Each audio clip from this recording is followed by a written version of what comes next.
Ongi etorriak Osasuntsu eta Pozik programara, eta gaurkoan Maite Lazkano erizaina dugu gurekin. Eta hidratazio egokiari buruz hitz egingo dugu. Maite, hidratazioa, orain bero hauekin ez udara begira, diote 2 litro ur edan behar ditugula egunero, baita ere, infusio naturalak eta edan behar ditugula, eta azukre gehiegi duten edari horiek edo ekiditu. 2 litroaren kontua, 2 litro ur edatearen kontua, hori ala da, edo... A ber, ematen da zifra hori, zeren, adituek, investigazioa ikusi da, behar dela ur kantitate minimo bat, baina gero 2 litrotara ez bazara llegatzen, ez da ezer gertatzen da, zifra aproximatu bat. Egia da, bakoitzaren metabolismoaren arabera, behar gehiago edo gutxiago dituzula. Orduan, igual, ez da justo 2 litro pertsona mundu guztiak 2 litro edan behar duenik, ez da horrela. Eta orduan nola daki gu ze metabolismo mota dugun edo zenbat kantitate behar dugun? Bueno, horretarako egin behar dira estudio potenteagoak, baina gutxi gora bera bakoitzak adibidez, igual kirolari bat ur gehiago behar du, pertsona, mugitzen den pertsona bat gehiago behar du, gero igual finagoa bali mazada, igual gutxiago behar duzu, hori guztia da metabolismoarekin zer ikusia duena. Ja, cosas de... behar dugu sakonago sartu ez horretarako. Bai. Eta infusioena, ez denidez, infusio asko daten ditut, baina beti entzun izan dutez, infusioak baitea ez zetea edo teina edo kafeina duten edariek deshidratatzen gaituzte. Ni ez naiz horretan oso aditua, baino zientziak dio, kafea, egia da kafea eta teina ez duela ura bezain beste hidratatzen, baina bai hidratatzen du. Osea, ez da antihidratante, hidratatzen du. Bai, eta infusioarekin, eske badaude infusio batzuk teina dutena. Horregatik, printzipioz diote infusioak ez dutela eta teak bai ez, tea teina duena da, baina infusioak dira landareak, ez? Infusionatzen dira. Karo, igual landaretik baldin badator, igual bai dela hidratanteagoa, baina ez naiz horretan oso aditua. Baina egia da, hori da pizkat mitoa, igual, Bai. Hidratatzen du, nik ez dut inoiz entzun unibertsitatean, tea edo kafea ez du hidratatzen. Igual hidratatzen du gutxiago, baina hidratatzen du. Eta gero, hori alkoholaren kontua ez, baita ere diote hori alkohola eta azukrea duten edariek ez dutela hidratatzen edo ez direla hain osasuntsuak, ez? Egia da alkohola deshidratatzen duela, ze resaka beti izan da, ez? Resaka deshidratazioa da, ez? Nik beti ateratzen naizenean, hartu dut kaina, eta gero ura, eta gero beste kaina, eta gero ura, por si acaso. Baina, karo, ez daki ze puntutera jo? Bai. Alkoholak egiten duena da deshidratatu. Zegatik, egiten duena da hori, zelulak deshidratatzea, eta orduan, egiten du diuretiko gisa, eta orduan egiten duena da gure gorputzeko likidoak ateratzea. Pixa gurea ekartzen du, eta orduan gu deshidratatzen gara. Eta orduan, gero daukagu horregatik gero esnatzen garen urrengo egunean, daukagu buruko mina, nekea, eta beste hainbat egarri gara, zeren, resaka da deshidratazioa, Eta orduan jendeak esaten du, kubata bat eta gero ura.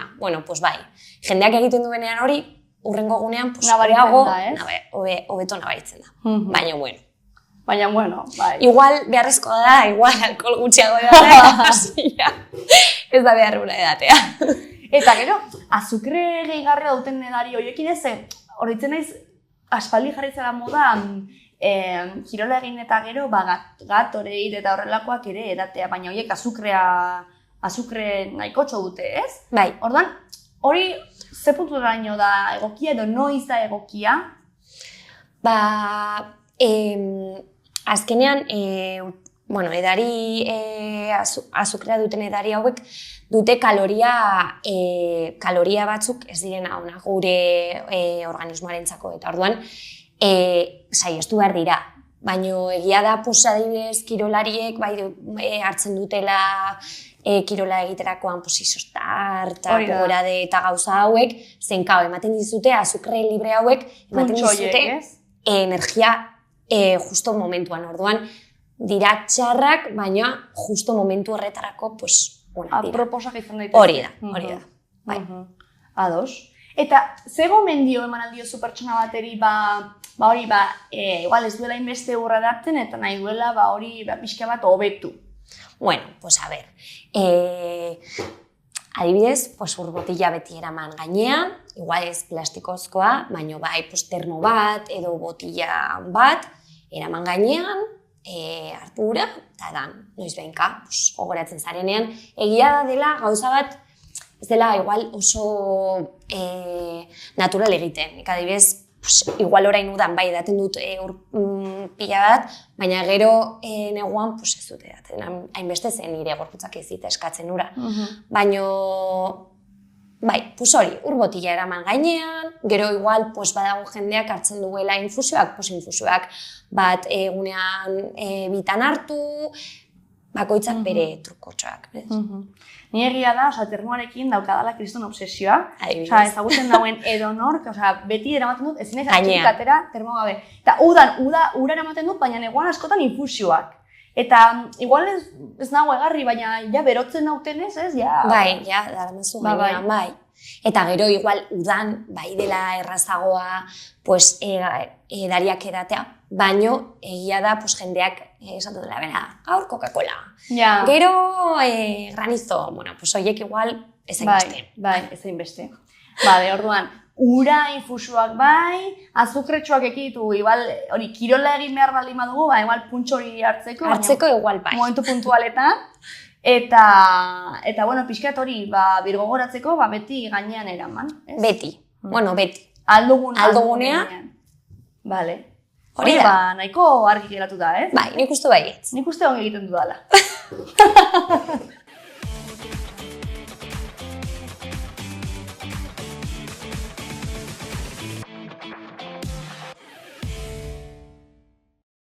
Hidratazio egokiaren garrantzia osasun prebentiboan.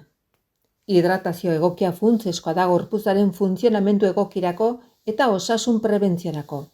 Ur edatiak hainbat onura ditu. Organismoaren funtzio guztiak laguntzen ditu. Odolaren zirkulazioa, digestioa, temperatura kontrola eta hondakinak kanporatzea. Buruko mina, nekea eta konzentrazio falta saihesten ditu. Batez ere haur eta adinekoetan. Giltzurrunetako arazoak, infekzioak eta idorreriak prebenitzen ditu, ura beharrezkoa baita gorputza garbitzeko.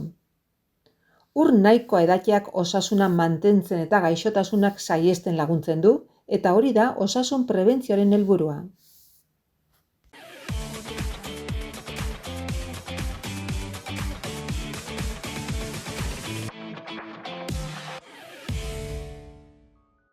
Oraingoan makronutrientei buruz hitz egingo dugu. Makronutrienteak dira proteinak, karbohidratoak eta gantzak. Proteinak gorputzaren egitura osatzeko eta muskuluak mantentzeko ezinbestekoak dira.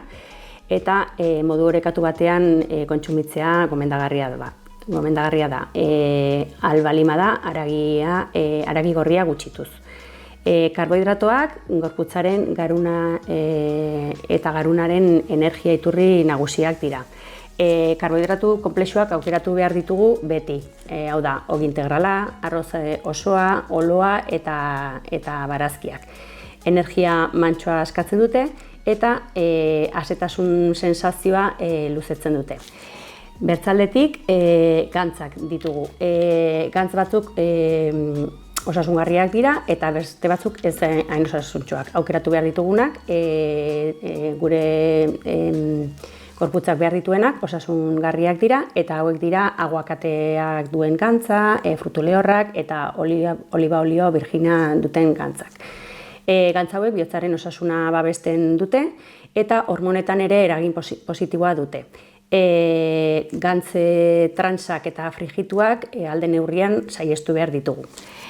Azken finean, orekan dago gakoa eta makronutriente guztiak hartu beharko genituen, baina modu orekatu batean eta kalitatezko iturriak aukeratuz. Honek lagunduko digu energiaz beterik egoten eta gaixotasunak babesten eta gure ongizatea hobetzen.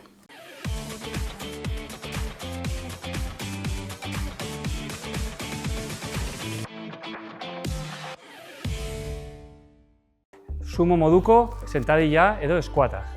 Jarriko dugu mankuerna, jarriko dugu hemen justo bularraren aurrean, ukalondoak saihetzetara itxasita, jarriko dugu hankak pizka bat irekitagoa, oinak irekitagoa, eskuat arruntean baina askoz irekitagoa, bai? Eta horren jarriko dugu sentadilla bat normala, saiatuko gara torsoa erabat vertikala eramaten, eta belaunak kanporuntz eramaten. Horrela, sentadilla mota honetan, gehiago lantzen dira aduktoreak edo iztar barruko giharrak, bai? Luzatu egiten direlako, batez ere jaitsieran, eta gero igoeran, ipurdia batez ere gluteoak eta bar, eta koretesak. Oso egokia da, adibidez, orkatileko mugikortasun gutxi daukaten pertsonentzako, zen eskuat normalean tibia asko aurreratu behar da, eta eskuat honetan ez da beharrezkoa hainbeste aurreratzea tibia, eta errazagoa izaten da orduan jende hauentzako. Pizka bat egingo du gehiago.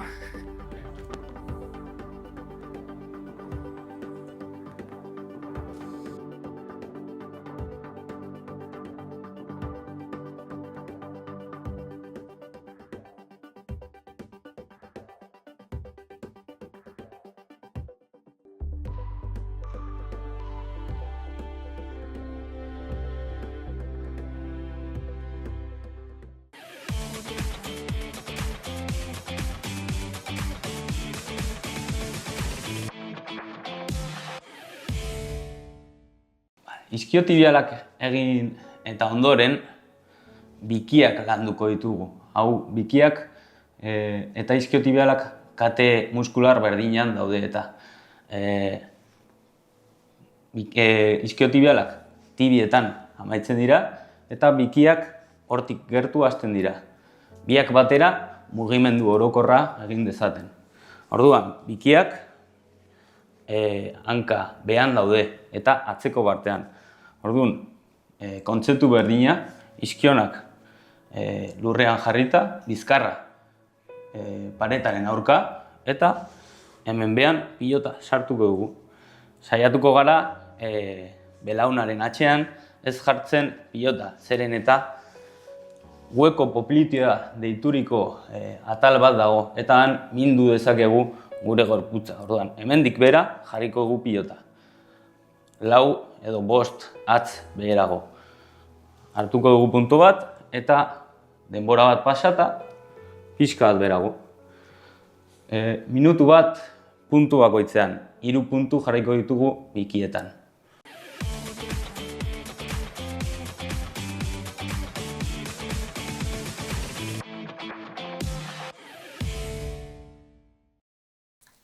Gaur egun haunitz froga daudez meditazioak dituen onuren inguruan, batez ere gure egoera metakognitiboan esaten dena, ez? Hau da, nire buruaren kontzientzian, ingurunearen kontzientzian, memorian, kontzentratzeko gaitasunean, lo egiteko gaitasun horretan ere bai, eta horrek denak gehitzen du eta lortzen duguna da gure bizitzan energia gehiago eukitzea, ez? Askotan harremantzen dugu energia aktibo egotearekin, baina gure gorputza kontrolatzeak ere energia gehiago izatea lortzen du, ez? Zer gertatzen da gainera? Gure egunerokoan kontzentratuagoa gaudela, zer den gaur egin behar dudana, zer da momentu honetan egin behar dudana, dauzkadan arazoetan kontzentratu eta nola konpontzeko aukera gehiago bilatzeko aukera ematen digu. Eta gainera, honekin guztiarekin lortzen duguna da, antsiedadea jeistea. Zergatik, normalean, asko aurreratzen garelako etorkizunera edo etorriko zaizkigun gauza desberdinetara, eta gaur egunekoan zentratzeak lortzen du bakarrik hontan egoteak eta ez aurreratzea horren beste, beldurroiek ez ateratzea, eta azkenean gure bizikalitatea hobea izanen da, zergatik, ez gaudelako denbora guztian pentsatzen etorkizunean gertatuko diren gauza itsusi guzti horietan. Autokontzientzia horrek ere zertarako balio digu, gure buruak bai mentalki eta bai fisikoki izan ditzazkeen gaitzak, sumindurak edo beste nahasmendu emozional batzuetan kontzentratzea, eta gaitasun gehiago edukitzea gure burua zaintzeko. Badakigu baliabide asko daudela, batez ere interneten, baina egia da hobe izaten dela normalean profesional batengana jotzea eta ongi ikastea. Zergatik, azkenean meditazioa ikasteaz gain, azalduko digulako zertarako diren gauzak, zeintzuk diren gure buruarendako egokienak, eta ez? Eta, azkenean, gero eta pertsonalizatuagoa izan, eraginkorragoa izanen da bakoitzarendako.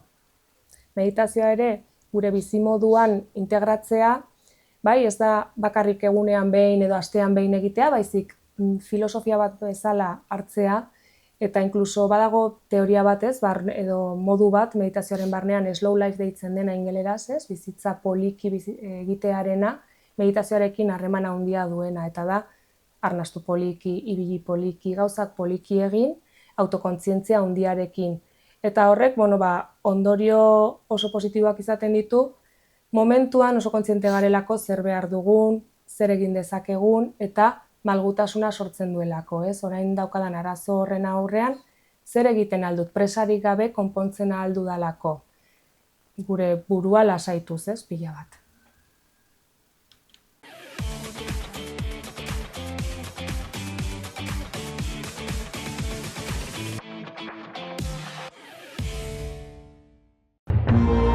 Gobierno de Navarra. Nafarroako gobernua.